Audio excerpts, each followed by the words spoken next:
Yo guys, welcome back, and welcome back to some TFD content. Finally, Harris has arrived. We farmed her. This took about 5 hours, mostly trying to get the mats. Leveled her countless times to get the build right, and here we are. This is going to be focused on her mobbing, but most specifically Purge. She does pretty good in there.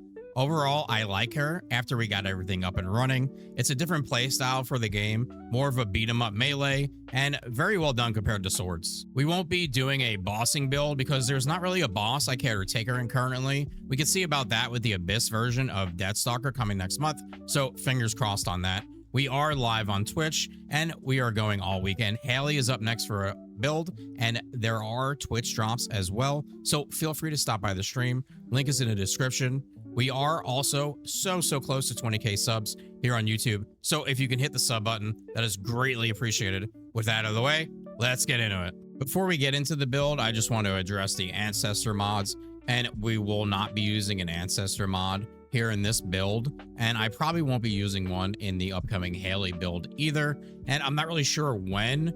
Definitely, I would say by the next update.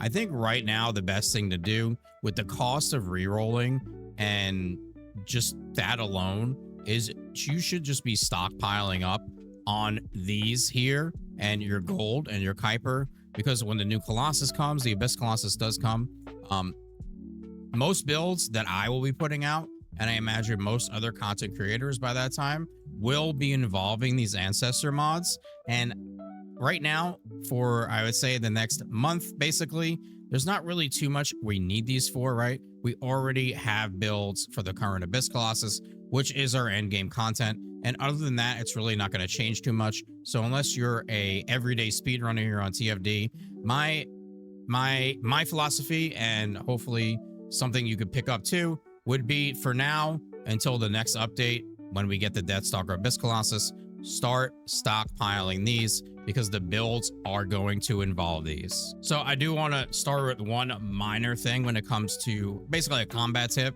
especially when you're doing Purge. When you're standing in the circle at the beginning, start jumping up, and then you're going to double tap her too. And this is going to help you build her custom resource up before you even get in there, and then make your way in. So then you can use your 3, jump on in, start swinging, and then just use your laser against the elites.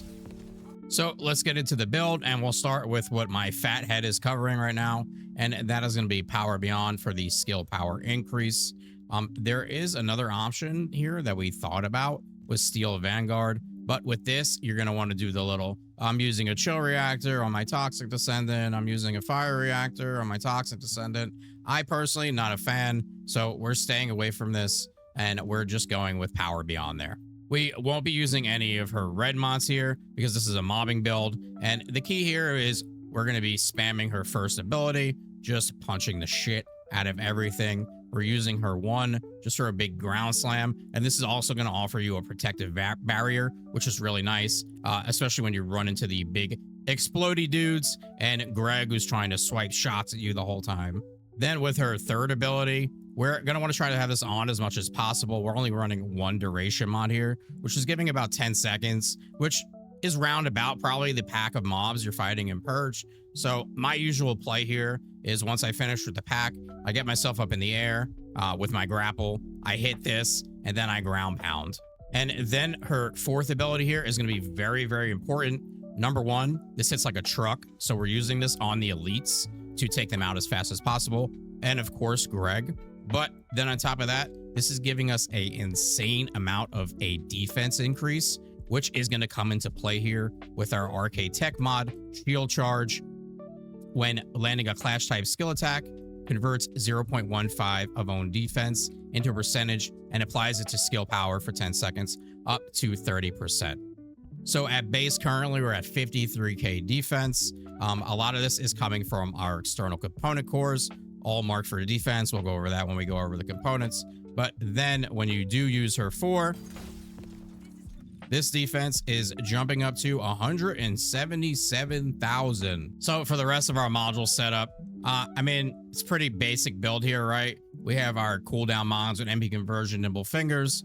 Then we have 1 focus mod with Focus on Fusion, and we are using Power Increase instead of Focus on Toxic. Toxic Amplification fusion amplification, just staples here when you're not running a crit build, maximize conservation, and then skill extension to get a little more duration on her third ability. And maximize conservation is to try to keep her custom resource as high as possible at all times, since we're using this and this, which are using our custom resource, and then her 1 and 2, which are giving it to us. Veterans tactics, I personally did like running with. I definitely seen it helping out with giving me skills back, but there is a downside here. There are explodies in Purge, and there is Greg who does swipe at you. So there is a good chance you'll die. And if you find yourself uncomfortable with that and just dying, just replace that with HP. Now for our reactor, toxic fusion, and then cooldown is a must. We're spamming these punches constantly. I do not want to play this build if my skills are not up. And then Legion of Darkness, I just have because I'm doing Purge. If you're not really doing Purge, you can just put fusion in that spot. And then I went with the bravery set once again, because I am spamming skills, and the cooldown to a random skill is just fantastic here. You can do something else like one of the toxic damage sets, but for me, I'm going with the bravery set. Remember, she's not using MP, so MP doesn't matter here, but you want to get your HP cores and your defensive cores, and then HP, of course, in your auxiliary power and defense here. And other than that, some shield doesn't really matter. Now for our Arche tuning board, we are going 2 different directions.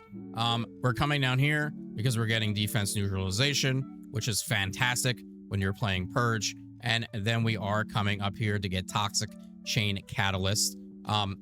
I went for cooldown, like I said, and I'll keep saying it. I want the cooldown. I want to be able to spam my skills. If you think you're okay with the cooldown, you simply just come this way and cut this out here, and then make your way down, and you can get some more skill power.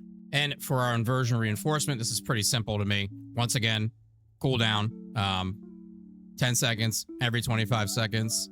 Here, we're taking some healing because of Purge. And here, this is basically made for Harris to give her toxic skill power. And now for a weapon, I'm just running Secret Garden, triple sprint cores. That's really it. I built her as a skill descendant. I'm not going to be using a weapon that I'm actually going to be shooting for damage. So we just go with utility here for speed. And that covers everything for our Harris mobbing build. Any questions or suggestions about the build, let me know in the comments. Like and subscribe is appreciated. We are so close to 20K subs. So please, if you can, hit that sub button. Thanks, guys. Peace.